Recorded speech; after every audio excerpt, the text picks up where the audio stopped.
Hello, this is Mike from Dimensional Walking, and today I want to talk about something I periodically talk about, and that is gray aliens. Okay, one of our favorite subjects, and can be it can be an all right subject, not a frightening subject, but then again, to some people, it can be quite frightening. But I think it's kind of good to periodically just review it because they're still around. Sometimes I feel that in the last 5 years or so, it seems that there've been less conversation about gray alien abductions than there were years back when I was doing a lot of alien abduction interviews with people. I did over about 1,500 of them, and I haven't really done any lately. It isn't because there isn't any, but I just have gone in a little bit of a different direction. And I think I've learned as much as I could at that point with 1,500 type, uh, interviews that I did. So, anyways, let's get started. First of all, there's four types, at least in my estimation. I'm sure there'll be other people out there saying differently, but I think there's four types of gray aliens. I had an encounter myself with a tall gray. Um, it was kind of a mixed encounter. I didn't feel overly threatened, etc. There was some demands made, and basically I said no. Um, and I just pretty much stood up to them, and they left. Well, that one gray left, the tall gray left. But anyways, that's another story for another video. But anyways, I've had my own personal experiences with them. So there's four types, like I said. Type A. Let's talk about type A, and that's what I call the I guess the short grays, Zeta reticulans grays, and they are described. Let's do a little description here. Typically, they're described as small, around 3 or 4 feet. I consider more of a biobot type creature. They're slender and frail with elongated heads. Uh, Gray green in color, the skin often described as smooth and hairless. Hairless. Their heads, of course, are large, almond-shaped eyes, and black, solid black, basically. Okay. And the other features are, thin mouths, small noses, and no visible ears, and the lack of genitalia. External genitalia. We obviously we haven't. Well, I haven't. Or I don't know if anybody has actually dissected one or did an autopsy on one. I guess there has been autopsies, but I don't know how truthful those are. Anyway, so that's kind of the description. The origins again. The common thought is that they come from a star system called Zeta Reticuli.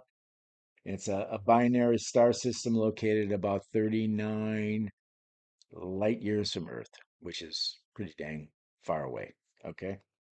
So their agenda basically is the genetic experimentation of the whole abduction thing.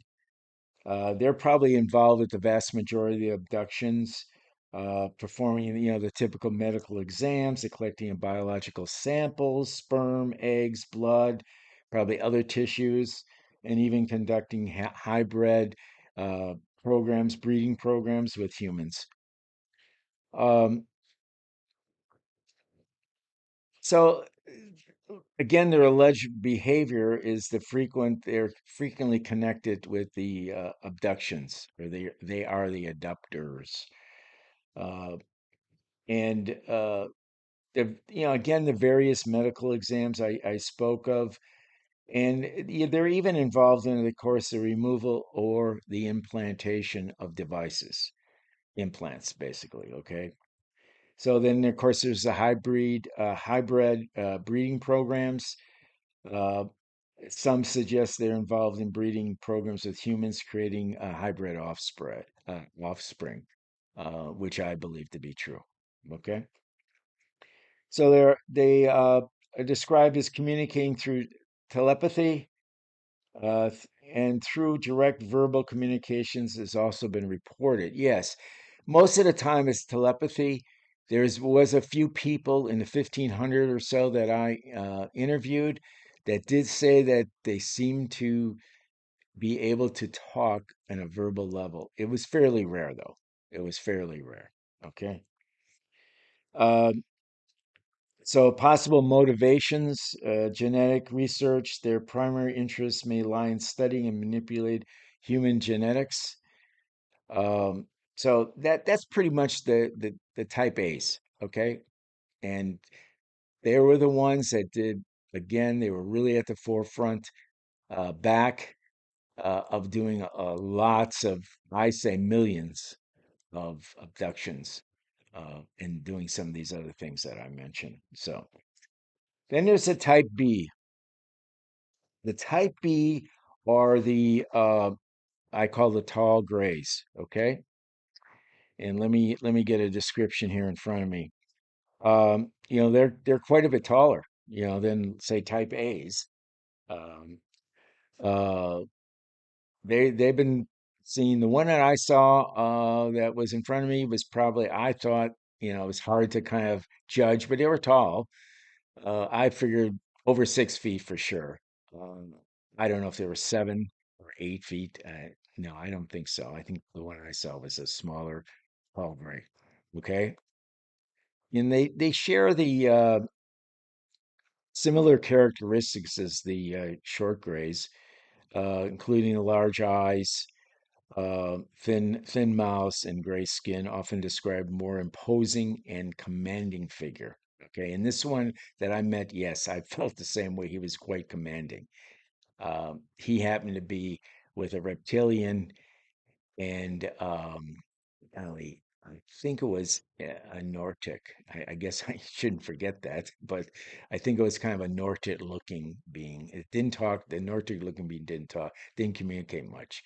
It was more the tall gray and the reptilian who became very agitated and very mad.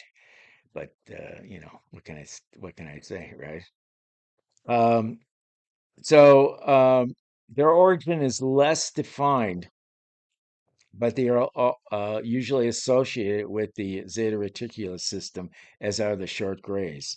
Some of them believe they may be a different species or a higher echelon of the same race. So they're saying that they're maybe part of that.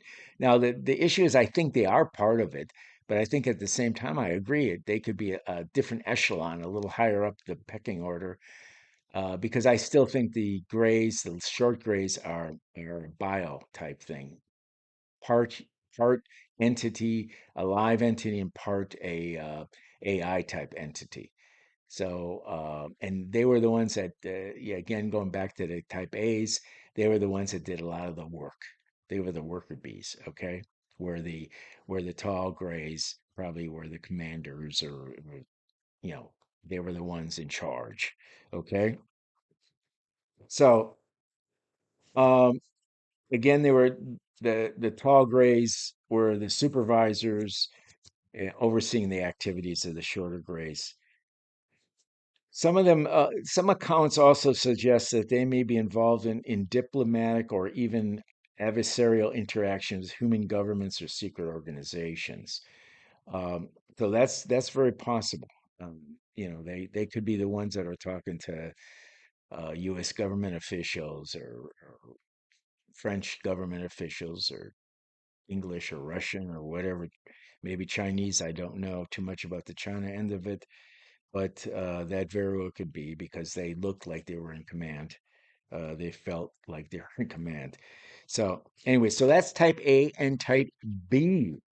So, let's talk a little bit about type C and type D. Okay.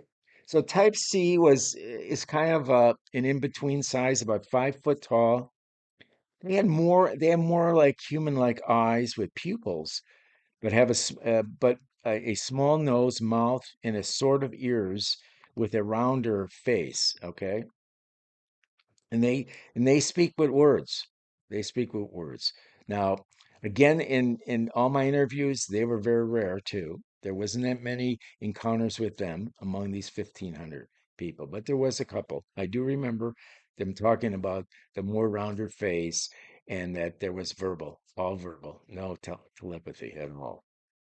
Um, so there seemed to be the C type. Now, their skin was has this little bit of a more reptilian type look, a scaly kind of look to it. So there may be some type of reptilian DNA mix in the mix between the grays and the uh, to create this being called, I call it type C. It doesn't really have a particular name for it. Um, so then let's talk a little bit about type D.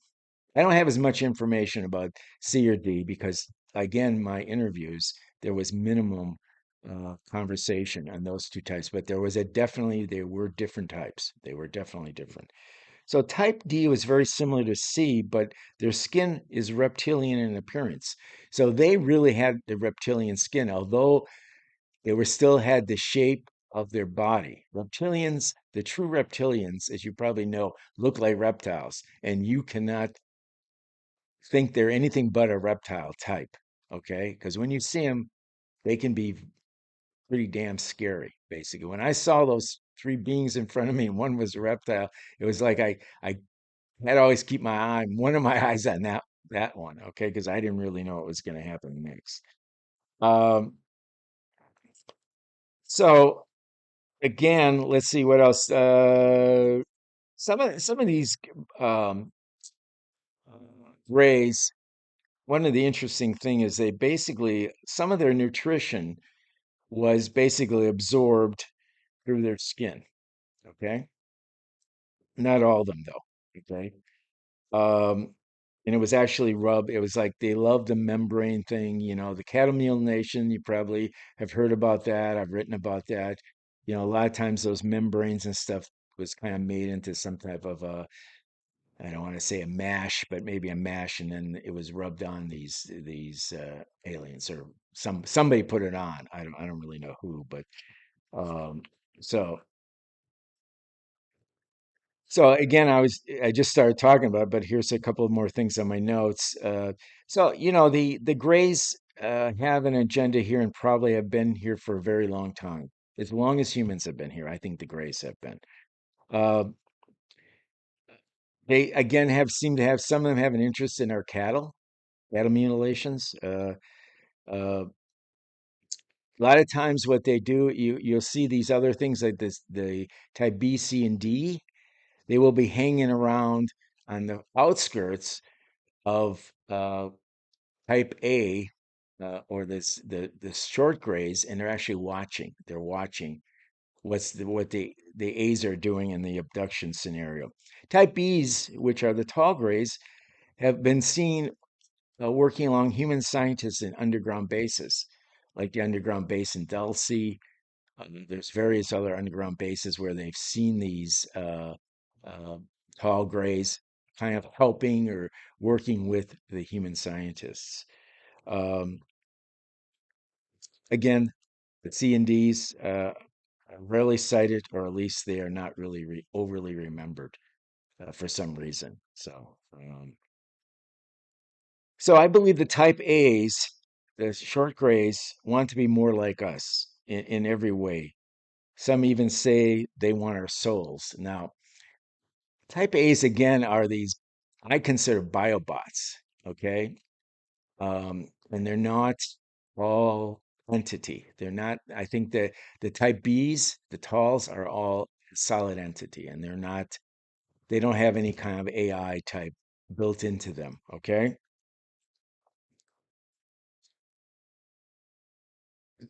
So they will continue to use humans until they get what they want. So I think there was a point where we all have believed that the short grays will be around until they get everything they want. Now, that may indicate they may have gotten everything they wanted, because again, I believe in the last 5 years, this whole abduction thing has slowed down. Not gone away, but has slowed down. That's my feeling. Um, so again, because that would probably end their exposure if they've got everything they wanted. Um, that would probably be good for us, right? So unfortunately, we're going to have to wait to either have a whistleblower, a government whistleblower, spill the beans on this whole abduction thing and the gray alien involvement. Or what could possibly happen is sometime an UFO could maybe crash in some place where there could be no deniability, and that would be like an alien uh, crashing a UFO maybe in the middle of the Super Bowl, let's just say, or something like that. And, a couple of aliens come out, and obviously, 50,000, 60,000 people see this whole thing. I mean, that's how extreme I think it's going to get. Although I really believe, I will tell you this, something is going on now with these drones, okay? And I don't believe they're I sort of been leaning to China alien, China alien. I think you may find out in the coming days, coming weeks, that you're going to see more and more ships, and these ships are going to be bigger. Not going to be these smaller drone-looking things. They're going to be bigger, regular UFO ships coming as the drip continues for disclosure. So I always say at the end of when I did a lot of writing for my website, I always used to say at the end of them, sleep tight. If you have an encounter with an A type, you must say no. These, and I consider them biobots, seem to listen, which is very true. A lot of the people that did interviews on, they would tell me, or I would tell them too, at the same time, that if you said no or back away or go away, a lot of them would. Now, it didn't seem to work so well when they were in this environment with all these other beings like reptilians or whatever. It seems like they would keep on pushing hard during the abduction scenario. Um, but anyways, I always tell people also that have been abducted, you have the control, don't give it up. Um, and I know it's tough. I mean, I probably have been abducted. I don't remember anything like that, but it's very possible.